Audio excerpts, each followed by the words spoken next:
Hey folks, Steve here with another Highway to the Kremlin video. We are going to start the campaign in earnest.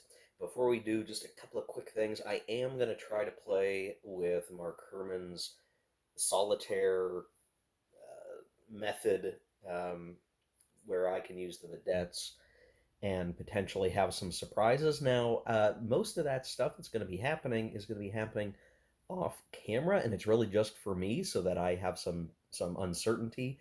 I can be surprised and maybe have some unexpected events occur if I'm not careful, which will force me to be a little more careful. It will force me to use the vedette units and absorb those roles, which I've kind of been able to ignore. Um, so nothing major, but just know that I am going to try to do that. I don't think that's going to affect the general sort of broad strokes of the campaign, which is probably why you're watching. So don't worry too much about that, but that is why you see that there are now some Cossack and Vedette units on the map. I put them on top of the leaders. The leader units, I could put up to two per on map leader is the way that works. And so the French have a lot out. It's not an infinite number, but I put out a lot, thinking that I'm going to end up using them a fair bit. Actually, well, I'm good with what I have on map. So we're going to do that. And a couple of quick things. Someone noted, our good buddy Max noted that there is some map errata related to Riga. So as I go to take Riga, if we'll look at the map at that point, we're going to play the game as if there was a river. The river is running south of the city itself, meaning that hex that the French would try to cross to get to Riga itself will have a river, primary river hex side, which is going to actually cause a lot of challenge for the French for it being that way. So something to watch out for. I think that's sort of like not well documented errata for the map, that the river line is supposed to be south of Riga, not east and north of it. So something to watch out for. Other thing, just to point out, and again, thanks for Max for the reminder. Um, we are not going to be getting a French forced march on turn one. So basically, the Russians have the first turn to kind of do whatever they want. They're probably going to pull back because right now, while they have plenty of strength kind of on the map, all of their strength is very spread out, which, defeated in detail, it is likely what's to happen to much of the Russian forces. So I need to try to consolidate into a few good army groups that I can maneuver coherently and leverage greater strength. So I'm going to be trying to do that as the Russians here on turn one. I'm not going to try to do any run up and try to fight the French. I don't see that as being incredibly helpful right now, because we have the whole map as our ally, and we might as well use it here at the beginning when these big French stacks can take lots of attrition if they want to. So we'll try to do that. I may also add to the map red bingo chits, or maybe green is probably the better choice for Russia. Even though they're brown units, I think of Russia as green in this era. Um, I'm going to put some bingo chits down on all of the supply depots that, while they do not have a garrison, the Russians can use them for supply tracing. So we're going to do that. Now, there's one other thing, which is the Russians could optionally choose to move their supply marker up to, say, Drissa if we really wanted to. Um, I'm not sure I'm going to do that right now. I'm not sure. I'm going to play it out. I'm not sure it's going to matter for the Russians, but I'm not going to move the supply source yet. I want to kind of feel out the beginning of the campaign before I do it. So all that told, we're going to get started. So what I'm going to do here now through the rest of the video, and you'll be able to tell, you've already seen the title of the video. I have not at this point. So there should be a clear indicator of how many turns I'm covering in this video in the title. It could be up to 6 turns or something. Who knows? It's going to be, I'm going to play it, we're going to talk about it, and I'm going to try to cut off the video sometime around the 1 hour-ish time period, if not shorter than that, just depending on how much we cover. And keeping in mind, again, like the critical time of the campaign will be actually the midpoint where if France actually gets out to Moscow and wins some kind of victory, we could end the campaign right there. If we fail that, or we get a more historical situation, then we will play. I will try to play the retreat, which would comprise of the later half of the campaign, basically. So all told, if the whole campaign is 34 turns, and I cover, let's say 6 turns of video or something, plus you throw in a post mortem and whatever else. I mean, we could be talking up to 6 videos potentially for this. So it's just going to depend on how much I want to talk about what's going on and how much that interests people. We would never survive me trying to do it at the level of detail I even tried in the Borodino videos, because that will just take forever. It's going to take forever. I don't have time for that. So we're gonna play through. I'm gonna do a cut here. I will show the aftermath of turn one. So this means that the Russians will have gone, and then the French will have gone, and the Russians will get an opportunity for a forced march if they need it. I'm not sure whether or not they're going to need it yet. We'll see what happens. And then one other thing just to mention, as we go to play, as the Russians, they get one free movement command for, I want to say it was Wittgenstein. This is in the scenario one information. On the first turn, a movement command may be given to Wittgenstein. I don't know if I'm saying that right. Regardless of line of communication or dispatch distance considerations, as a pre-programmed move arranged prior to the outbreak of war. Doesn't tell us where we need to send him, so we could send him kind of wherever we want. I do think him attempting to uh, maybe screen Riga is a good idea. I'm not exactly sure what I want to do with him. Um, he's here, just north of the main French position. So, maybe I should go look up like what was the pre-planned maneuver, because I don't know that I want to get him stuck in a combat with Napoleon. We could run in a Kovno, but again, I mean the French are just going to surround him and eat him up if that's the case. So I'll have to think on that. That's for me. I can take as much time off camera as I want to figure this out, but that's going to be the mode of operation that we're in.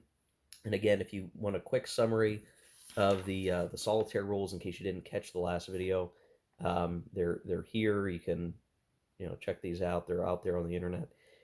Basic way it works is once you go up into the Zoc of an enemy with one of your forces, depending on the composition of your force versus their force, you're going to roll a die with some modifiers, and it could be that that force actually swaps places with a nearby friendly stack, and it has to be in this game within 3 hexes. So there's a couple of potentials, like you don't include garrisons, you don't include non-force entities, but for forces, you could have some units swap places, and that leads to some surprises. But if the stack that you're trying to chase after has more vedettes or cavalry than you do, it's more likely that that same force is going to be the one that you're looking at. Or rather, actually, that greater chance that you're going to have a swap. There's some weirdness there, guys, and there's probably some ways to game that system if you really wanted to, but it's intended for solitaire, so why would you game yourself like that? So I'll lean on it where I can. If there's going to be a big surprise, like some force wanted to attack a different force, but what ended up happening was a big scary stack showed up instead. We'll talk about the aftermath of it when we get to the after turn quick review. So okay, 9 minutes of intro. That's a lot. Let's get playing. In the next clip, you're going to see the aftermath of turn one. Not sure what kind of crazy stuff could have occurred, but some initial progression will be taking place. Okay, I lied. What I want to do really quick is just show you. I have put green bingo chits wherever there are depots that the Russians have as functional that don't necessarily have a garrison. I also want to show the Wittgenstein situation because it is interesting now to try to work out, the real situation as it happens. So, what is the supply situation? Well, we could again move to Drissa. I don't know that I care to do that right now because I don't want to put it in a place where It's too easily accessed, I guess. Not that Drissa really is, but we're going to figure things out.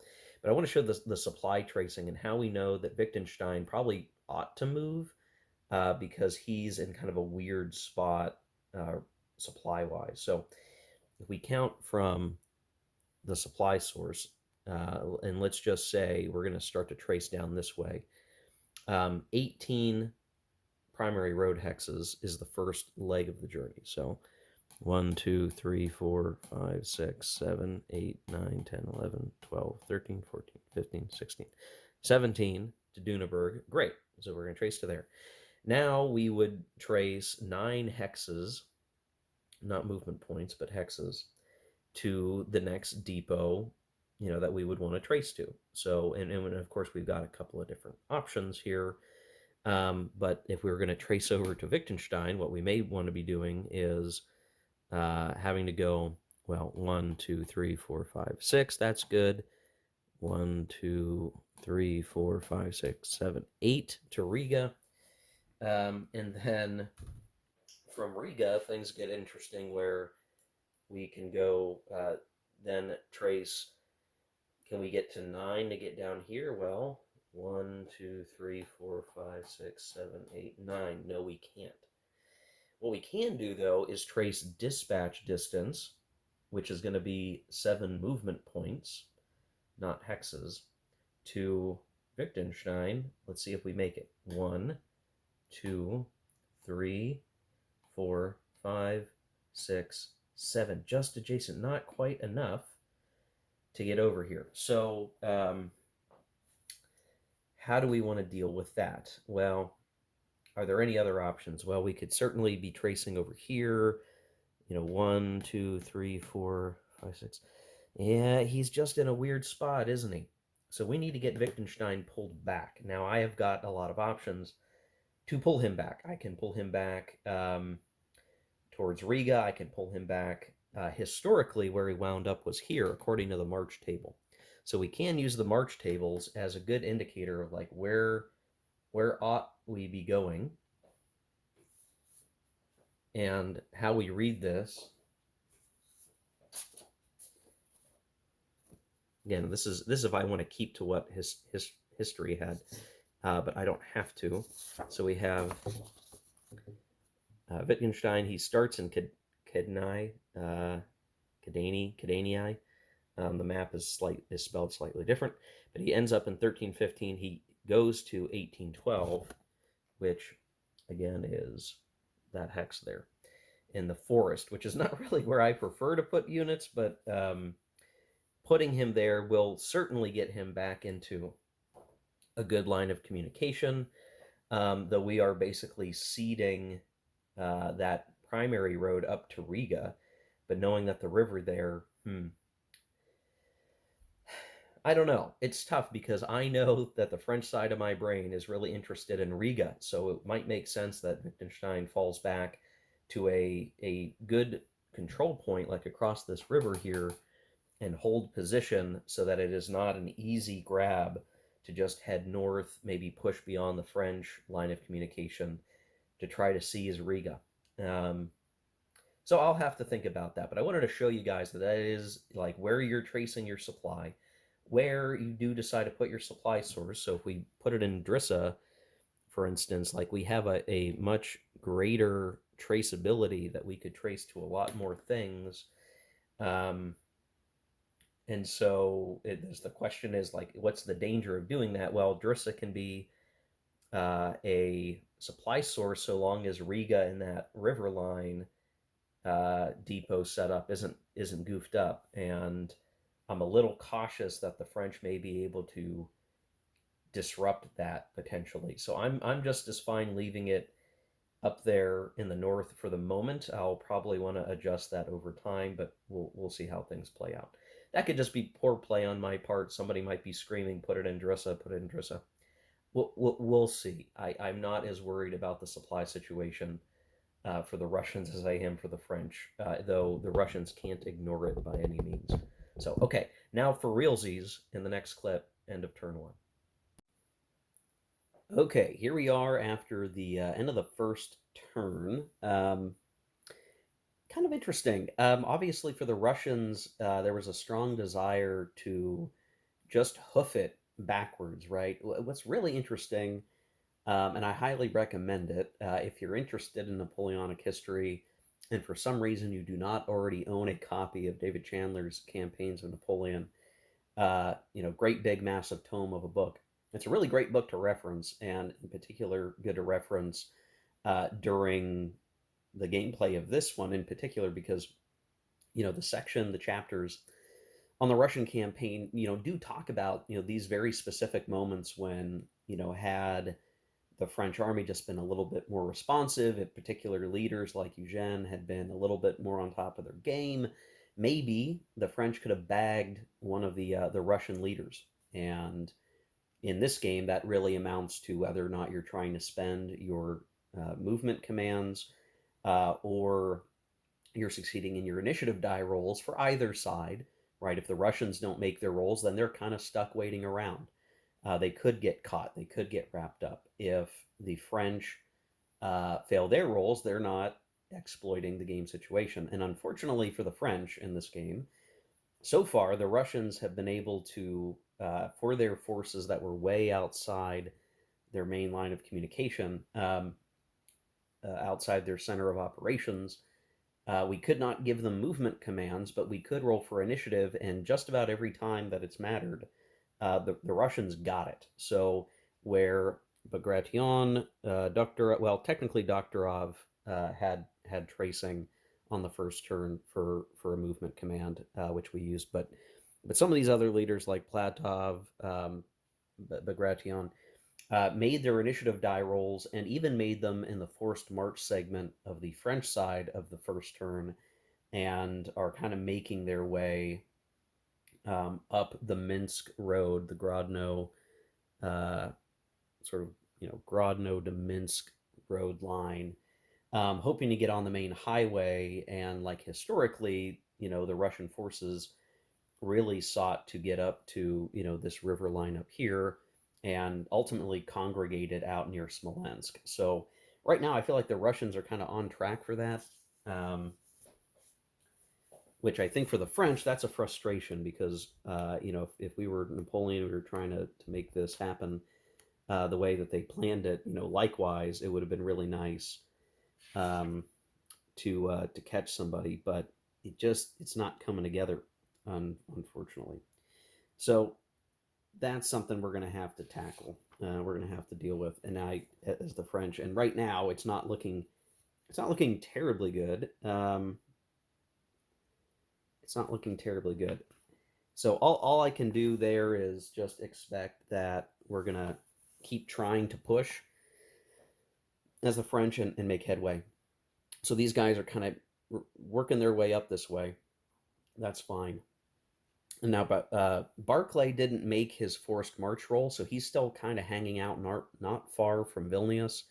Napoleon is hanging back with the center of operations because we managed to get the best die roll for administrative points, and we were able to use that to spend on some movement commands. I'd like to keep Napoleon with the center of operations for at least another turn, hope to get a good die roll and build up a backbone of administrative points. There's sort of value in kind of hanging with the center of operations and trying to build up points, especially because our center of operations is still right next to uh, our supply uh, our supply source, which means we get the good die rolls for administrative points. Now, for the Russians, unfortunately, they did not get a good die roll, and they did not get any extra administrative points. And to make sure that I got my forces moving in the direction that I wanted, the Russians did spend movement commands. And so, technically, right now, the Russians have 14 administrative points. The French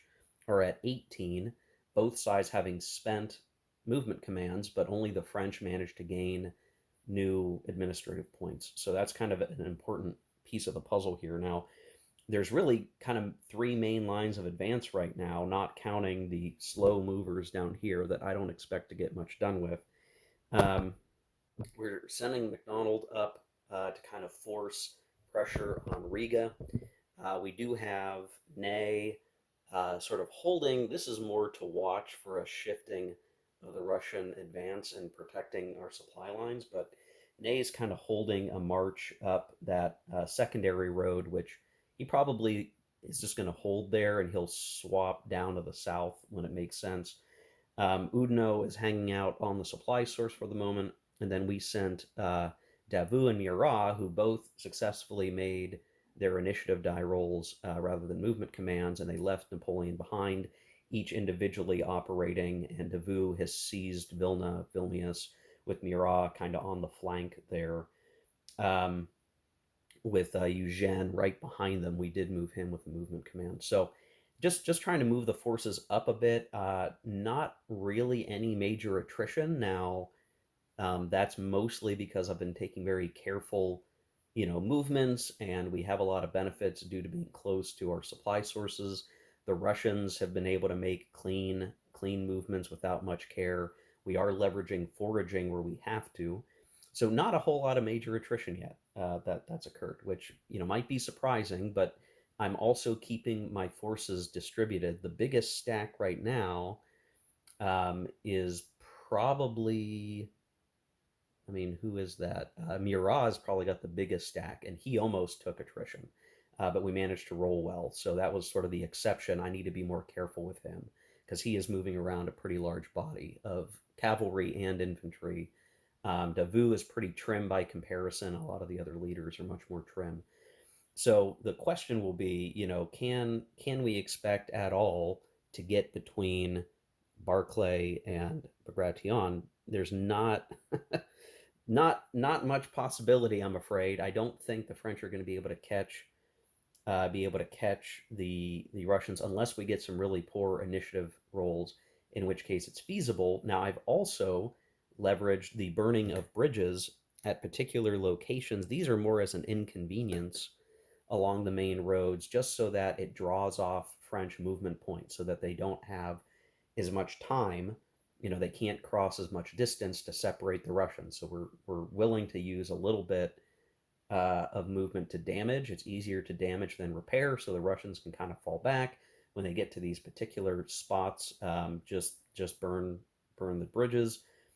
Pontoon trains can be used to offset some of this stuff, but it's an inconvenience, and we're putting it right in the way of the French advance to give time for these guys to consolidate. And eventually we'll pull Barclay back more to that main river line here with Drissa. But um, I did move the supply source to Drissa. I do think that was probably the right move. So I allowed the Russians the benefit of the doubt there, and moved it at the beginning of the game. So just a slight, not really a cheat, but an adjustment.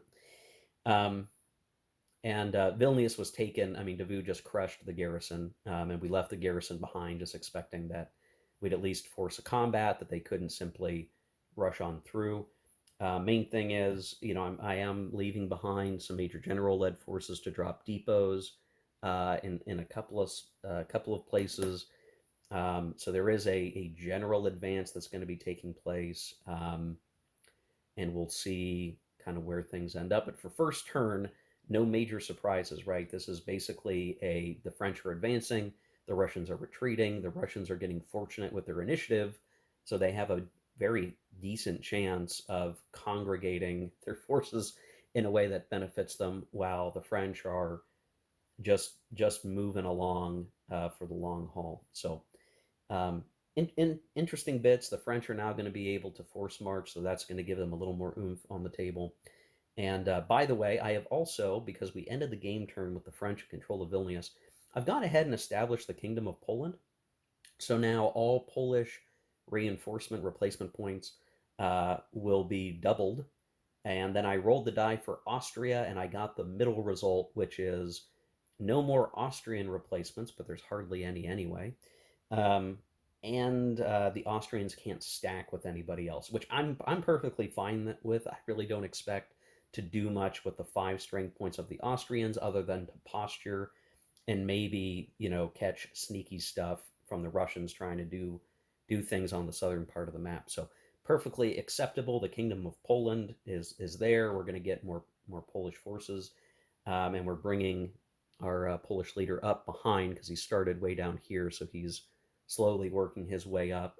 into sort of the main theater of operations. Nobody has moved their center of operations yet. That's probably going to need to take place here soon, especially for the Russians, because their center of operations is here. We're going to need to stick it, someplace that's a little more aligned with where our forces are going to be massing. So expect that to change. The French are probably going to keep their center of operations where it is for maybe another turn. It's going to really depend on how far forward do we want to operate, and we can at least get a depot in Vilnius before we start moving our center of operations. So far so good, guys. I mean, this is now that I've learned a lot within the rules. I should mention the weather is also fair. Since I've gotten a better handle on the rules, this was a pretty smooth playing experience and figuring out, like, do I want to spend the administrative points now on movement commands? I think it's really important early for the Russians to get situated in a better spot. So that felt worth it. But I'm going to need to watch if I don't, if I'm not careful, I may struggle later. So far, the French similarly spent a lot, but they got a good die roll. So I felt this was the instance where it made sense to do it. We're off to a decent start. We just need to go catch Barclay, basically. Now, the problem is Barclay is going to be able to use movement commands, so he'll keep pulling back. That's not a big deal.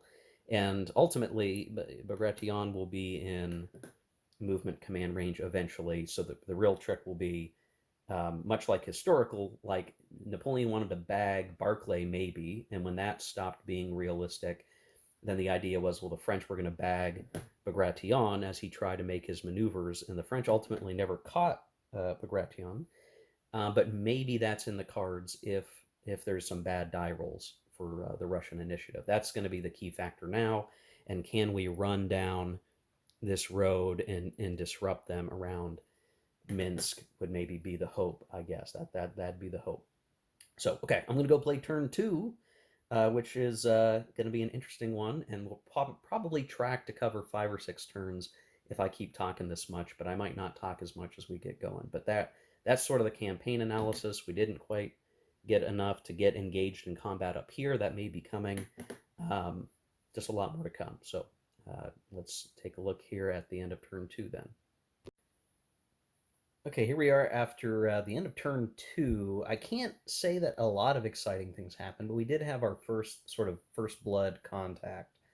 So I've kept Napoleon all the way back with our center of operations here to get more AP, and he got fortunate again that he was able to build up a nice little surplus of AP, and we used movement commands to kind of help drive our advance. Unfortunately, not all the leaders that I wanted to activate with initiative got to move for the French, but certainly we're in an okay position, I think, in terms of keeping our administrative points in a decent spot. Um, Unfortunately, despite us, the French, being on the offensive, we didn't really do as much damage as I would have wanted to the Russians. Up here, we tried to get up behind the Russians, and there's just a lot of space to retreat with. So the losses there were basically, if I remember right, it's like 2-2. Each side basically took, or maybe it was 1-1, one loss each, and yeah, I think it was 1-1.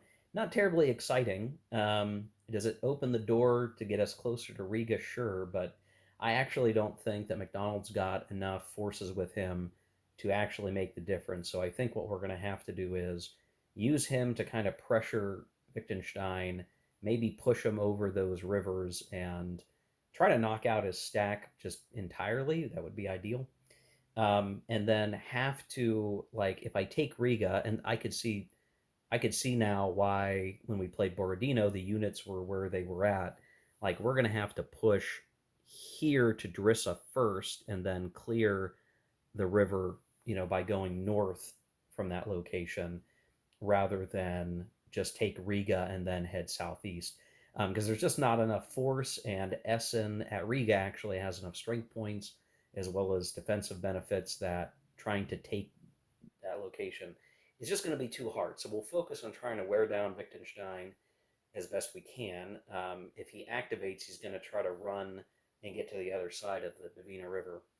Um, really, now we've got Saint Cyr and Ney kind of holding this position. This is a secondary road up through here, so not terribly exciting. I'm not sure I'm going to want to use that road as my axis of advance, but we do have something here where we could start to push on Barclay and kind of force the situation and cut that line of defense in half, and then become more capable of pushing northwest and establish garrisons, and maybe later be able to reestablish our supply network operating off Drissa as the French. But really not. That's going to be pretty far afield.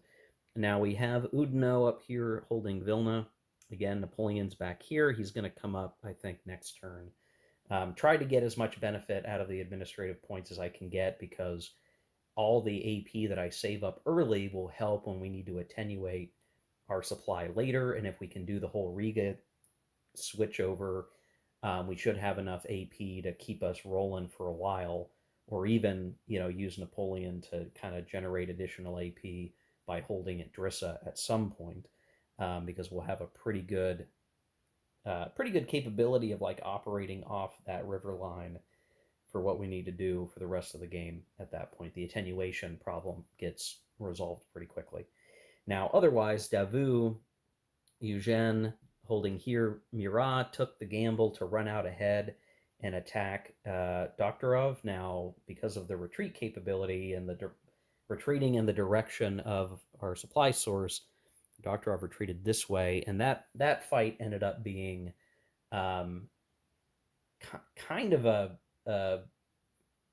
not terribly exciting, um, not a terribly exciting result, unfortunately. I am wondering if let's see how that went. Yeah, it just wasn't a very good setup, and so both sides took, I think, a couple strength point losses.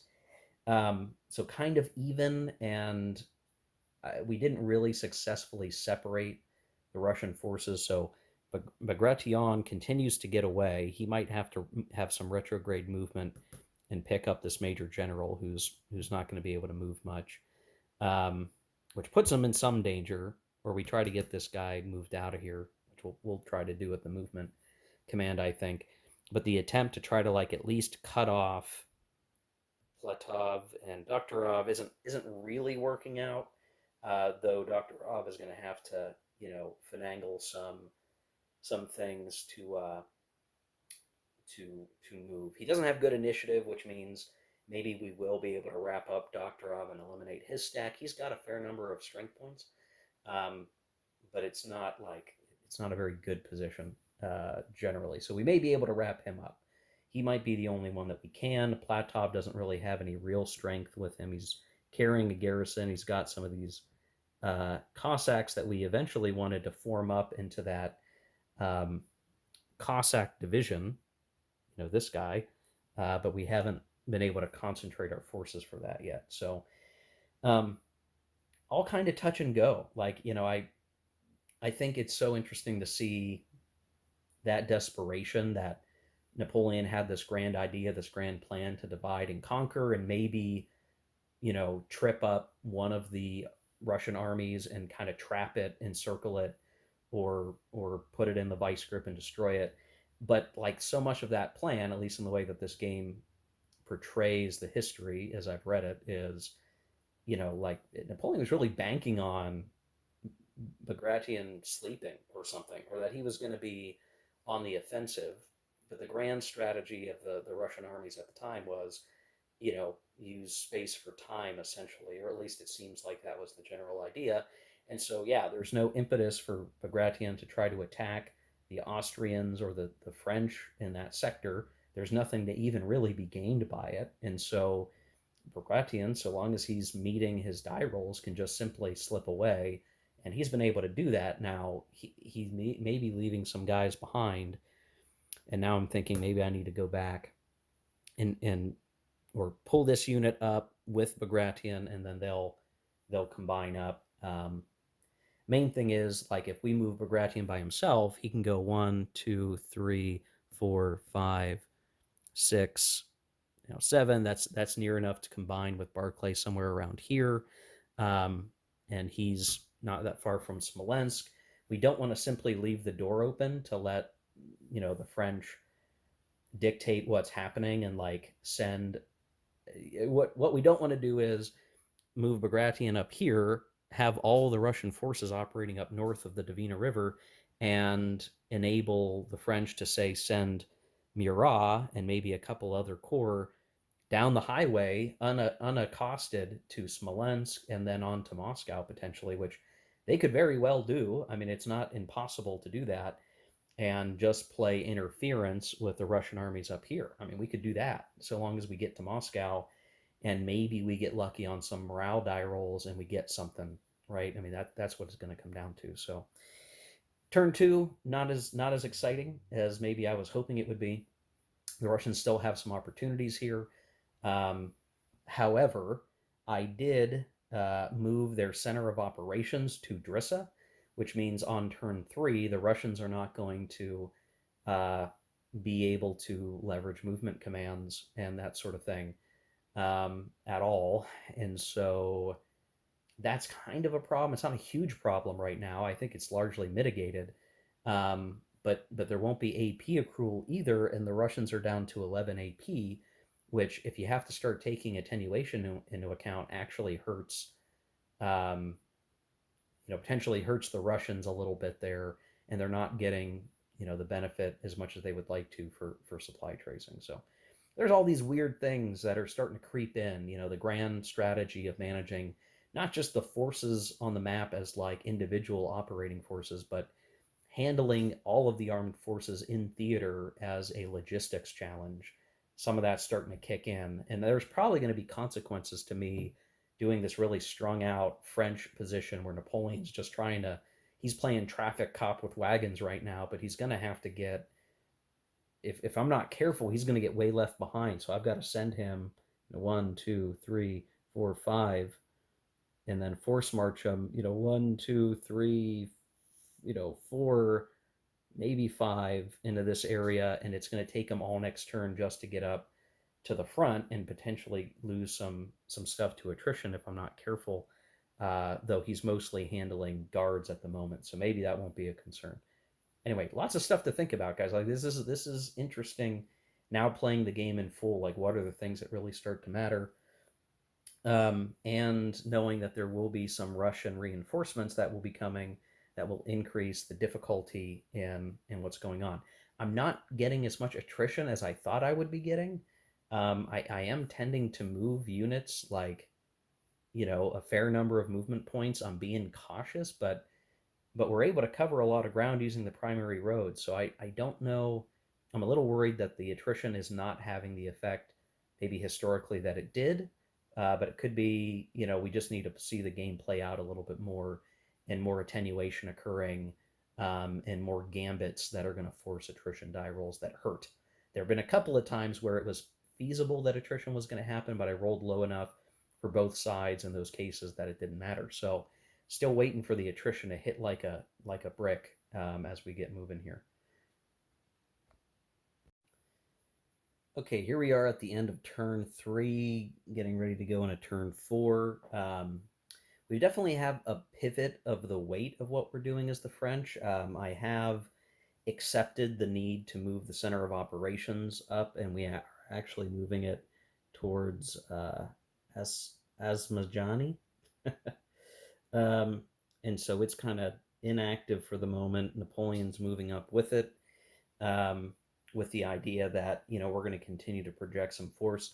The thing is, we have depots ahead of the center of operations, but those units that would rely upon those depots can't get movement commands. Fortunately, um, we had a couple of guys that were still in range, like Eugene, or well, not Eugene. He actually made his initiative, but um, there were leaders like Ney and Poniatowski that could activate with movement commands, and we kind of had some weird things happen. So, if you recall, I'm using the Mark Herman solitaire rules, and they're a little funky, to be honest, because what can happen is if you run up on a screening force and you roll the die and there is a force within 3 hexes of the vedette, it's a screening vedette, let's say you move up upon. Well, in my reading of Mark Herman's Solitaire World, like you could come into a case, and this happened twice, where you swap a unit for basically, or it's happened actually. Did it happen every time? Um, it you run into a case where you swap the unit, but that swap might not be what you actually want to have happen. Now, this would be maybe better for the player if we somehow said it's a choice. Uh, but instead, it's just like you roll the die and you substitute a force. So we had a situation where Wittgenstein, there was a vedette nearby, and the French, moved to check that vedette, and sure enough, this is where I'm worried you could weirdly game the solitaire system. Um,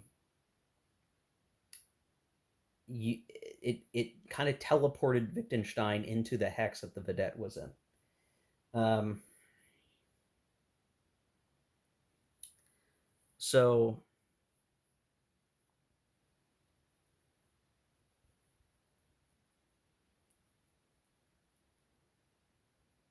yeah, I don't know. If the contact force contains it's just this weird thing. Like you don't actually want your. It seems like right. If you don't want your armies to teleport in front of the enemy, you kind of need to keep your vedettes back and only move them when you don't really use them as a screening force. Because what happened was, again, we came up on that Russian vedette, and it ended up swapping places due to the die roll. It was an even die roll. Both sides had vedettes and cavalry, all that good stuff. And it ended up still rolling high, which meant we had to switch, substitute, and swap the force. Well, Wittgenstein was in range, so we swapped them, and Wittgenstein had to fight both Saint-Cyr, commanding MacDonald, and right now Wittgenstein is in trouble because he's kind of isolated and he's down to a couple of strength points. So he's in trouble. Like he's in deep deep crap. Over here, we had the same thing occur, and we kind of pulled Barclay out of their center of operations and supply hex, and he fought Poniatowski and Ney. So Ney actually got the first fight on Barclay because of this weird um, substitution situation, and that fight was not terribly conclusive. Both sides took a step loss. The Russians had a pursuit. They did lose it off their artillery, which is a problem for the Russians losing artillery, but it was not a climactic battle by any means. But that artillery point actually matters quite a lot. Um, and then down here, much more tame situations where Murat pushed Doktorov over a river line and has heavily hurt him. In fact, much of the Russian cavalry combat units that happen to be moving with Doktorov uh, got chewed up. I mean, they're gone. They're off map now, and they're permanently eliminated. And Doktorov only has a couple of strength points as well. So it is these couple of cases where we've managed to tie down a couple of small Russian forces and chewed up their strength points. Um, then I also took a big risk with Davout and sent him out way out front, and he caught Platov, who happened to have a garrison on him, and chewed him up, and Platov got captured. Now, that doesn't give any morale to those guys, but I think it was a mistake maybe keeping trying to take that garrison with me. So that was just kind of silly. I think the Platov loss was a silly thing, and now I don't have access to my cavalry unit. So I don't know. I might allow Platov to come back and go ahead and just give him his cavalry unit because I felt like that was really dumb that I had Platov kind of taking this garrison with him, trying to collect up some of the Cossacks, and Davout caught him, and they got strung up, I guess. Really, I mean that's kind of the problem. And Platov's gone, so we have this force, which is actually an okay strength unit, kind of isolated, and we're going to need to get a movement command to him post haste as the Russians and get him pulled back and join up with Bagration. Um, as it stands, like if you just look at the strategic picture here, um, it's looking a little dicey for the Russians already, if only because in terms of positioning, like I am now forcing, as the French, I am forcing the Russians to have to decide like what to do. It won't be long before I'm pushing my French forces up to Smolensk undefended, and so like this major crossing right here really matters. So like does Bagration try to hold that line by himself? Can he pull some of these major general units up to him? Can we get some line commands out there? Uh, can we start to move Barclay away and down? And at some point very soon, we're going to have to pick a new supply source, and I'm going to have to put it up near Moscow, so that we're tracing a relatively safe line of communication, because the Dvina River line is in some danger. It's not a complete crapshoot, but we're going to have to decide as the Russians, like, where do we want to make a stand? We don't want to be defending on this river line long term because, again, the French could potentially hold have a holding force over here while forces that aren't terribly big just go run rampant, taking the major cities along the highway. So the Russians aren't in a great spot. I don't like where the Russians are at. That's my current takeaway. Some of this, though not all of it, some of this pain I feel because of Wittgenstein and that teleporting thing. Um, the Barclay one's not so bad. I mean, that could have gone better for Barclay, but so it goes. I think the Russians are going to have they're going to be able to get away, and they're going to be able to try to run down this way. I think is what's just going to have to happen. So at this point now, as the French are kind of making their cut arrowhead into Russia, and it's really almost like a triangle right now. We're just going to have to make progress with that. The one problem now that I am going to have for the French is, now that I'm moving my center of operations up, those guys up there are going to be outside of dispatch range. Um, Basically, like there's no good way to make the dispatch tracing work, and so I'm going to have to operate off of those leaders' initiative, which is not bad, to try to finish off Wittgenstein and then potentially put Riga to siege and allow us to start building out a nice, healthy, happy supply line shift along the Dvina. Um, if Barclay pulls back, the French will kind of swing up this way and will be attempting to clear these garrison hexes. So actually getting set up to have the French operating out of Drissa for supply is actually pretty feasible right now. Um, and the Russians are just going to have to decide here, or I think the decision is going to be give up the Davina line. Tracing our supply out of Drissa has been fun, but at this point now, it's untenable, and we're going to have to simply shift gears. We'll pick up some admin points on the die roll. Probably we'll probably get a pretty good die roll for the Russians on that, just because we are unfortunately our leader is no longer in the hex. Damn it! So we don't get the extra one, but our center of operations will be on our supply line, which is the best table for rolling admin points. So the Russians can come back a little bit from where they've been on that, get some AP points, shift their supply marker, and then just start pulling, every force that we can think of. That guy, Barclay, everybody else needs to start moving towards Smolensk. That's really where the pivot is. Now, there's not been any. Um, oh shoot. Okay, I do. All right.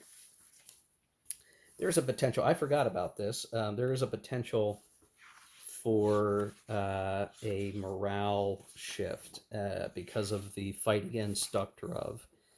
So I actually need to look at this because this might matter a whole great deal. Um, Hold on. Okay, I did the calculation here. I tried to go back in my memory to try to remember. So we chased Dr. Ov over the river. We were able to pursue for 2 hexes. The losses were doubled to 4. Murat did not lose anything. He rolled the best result that you could get on um, a 3 to 1 odds, and a lot of that was because Doctorov was stuck in the forest, which we have learned is a penalty on the defense in this game. Um, so that we pursued 2 hexes, 4 losses. Uh, so that was more than 3 losses in total. The differential was a 4. I just rolled the die, got a 1. So yeah, there's some French luck for you. Um, and so that means that the Paris morale track actually increases by 1. That's a pretty big deal because that's going to affect attrition die rolls through the rest of the campaign, which I've been very careful to watch carefully. So this is going to actually probably, I have to imagine, give the French a much nicer feel deep into the game. Um, so you figure, okay, we can get the Drissa supply source hooked up, and we've got good morale already. Like, I think the French are feeling pretty good just on that alone. So yeah, right now, I think the Russians aren't feeling good. I think they need to get consolidated.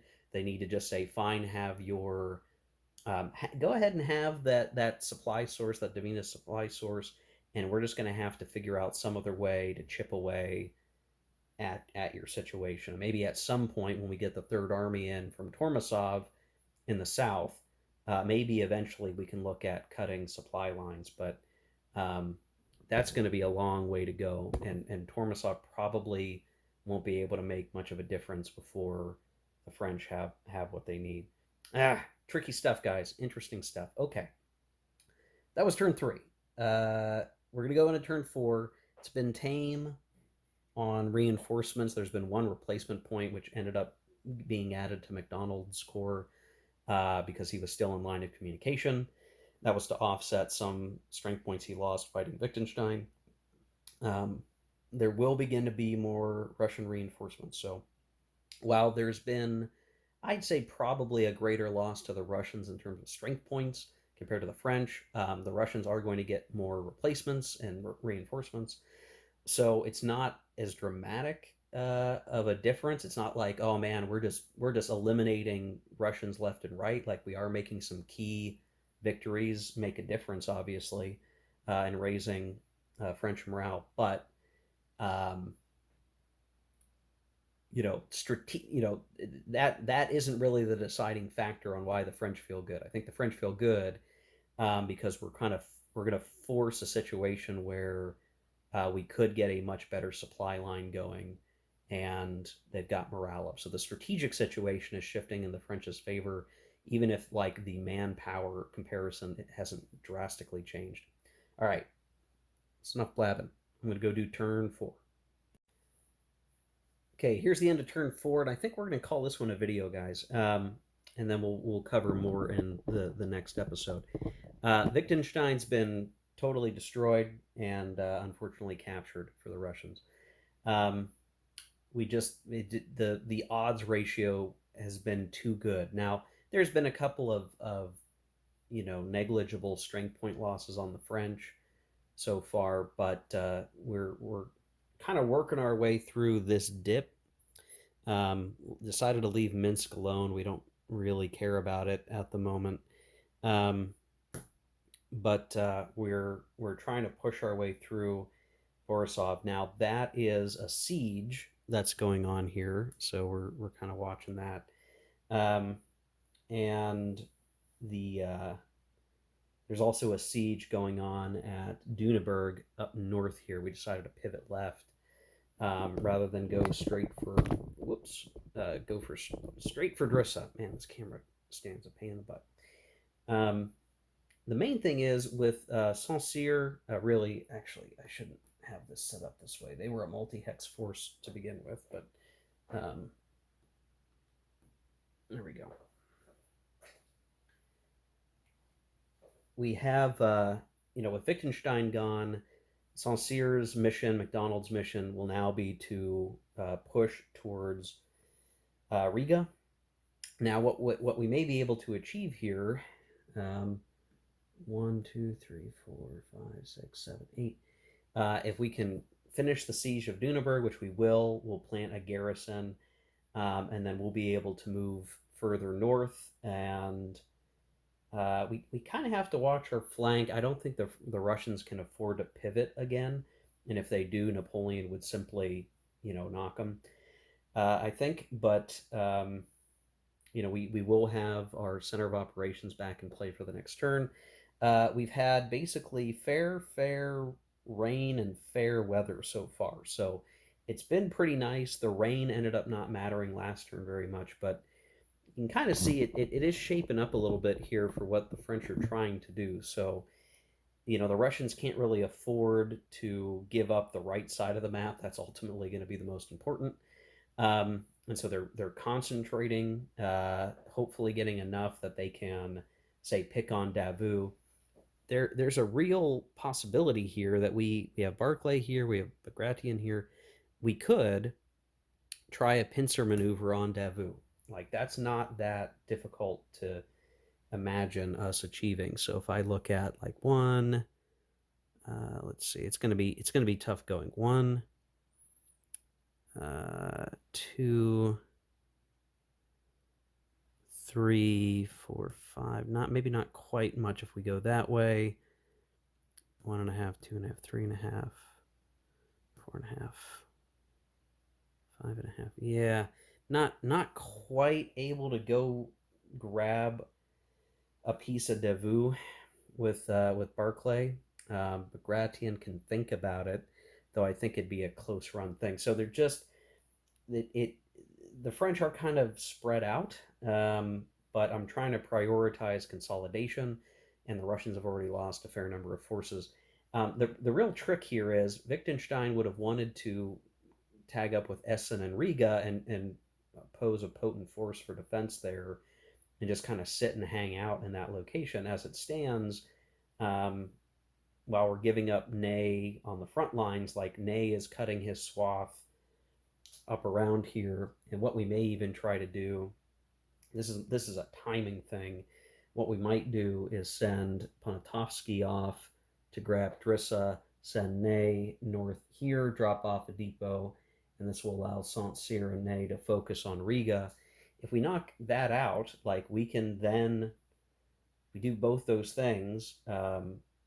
We could consider moving everything up towards Drissa, the supply, and then trying to run our center of operations up that direction. And all of a sudden, our supply is doing really good.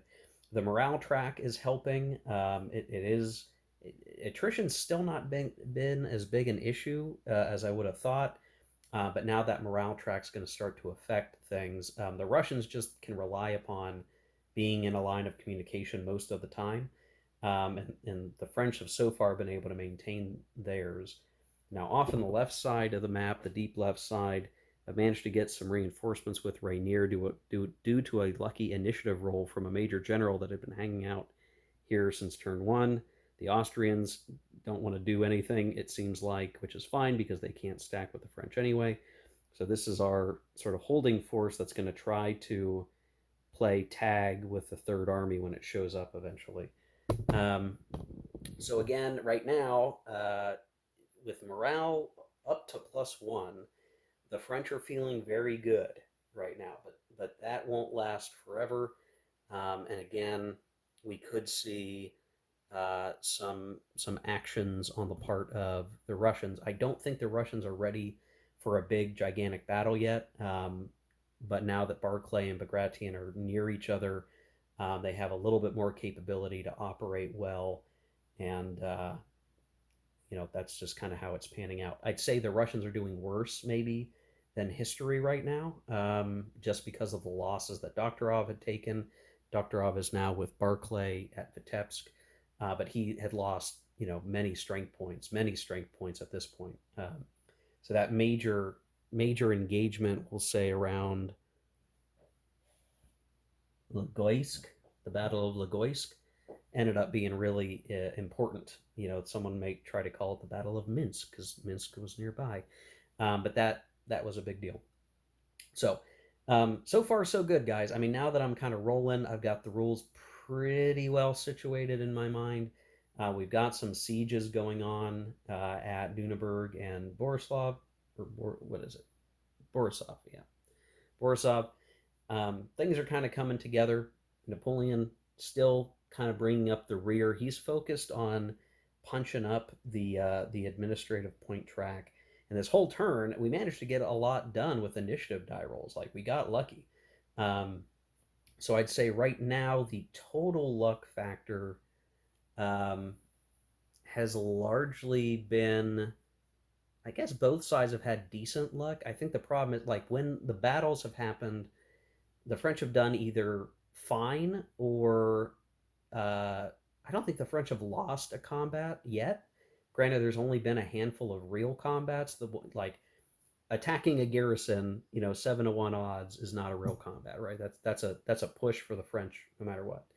But anytime we've had a real Russian engagement that really was going to matter, where the odds were pretty close, the die rolls have been kind of even. So like 1-1 or a 1-2, and the Russians have gotten away from the French have not been able to like start a real pitched battle. But even these particular fights have just been going, uh, I'd say reasonably well. Um, and I don't see, until the French start hitting some deep six results on big battles, like they've got a lot of good momentum.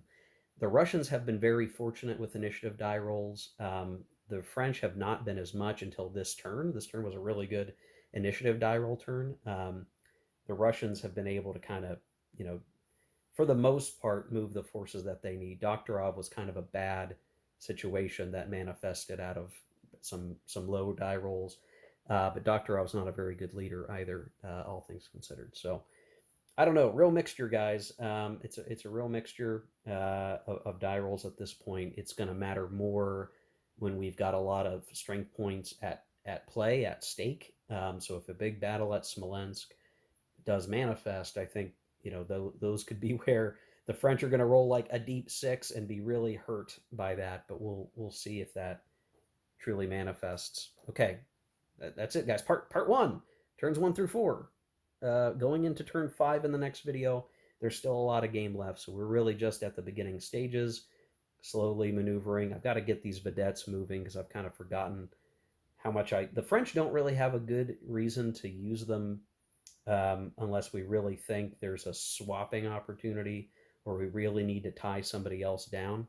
Um, so now I'm trying to keep it like the Russians have their vedettes behind. So if you come up on Bagration, um, he could swap with one of these vedettes, for instance. It's funky. So this Mark Herman rule thing, I don't know that it adds a whole lot to the game. I was trying. It has certainly brought some unexpected events, but I gotta fiddle with it some more, guys. It's awfully strange to get your head wrapped around with the shell game that kind of occurs here, and you could end up with results you really didn't want to have, which I guess is the point. I don't know. Anyway, I'm rambling. I'm probably rambling because I'm having fun and I'm just rocking and rolling, guys. So that's a good sign. Um, and we'll see more in the videos to come. So see you in the next one. Take care. Keep gaming.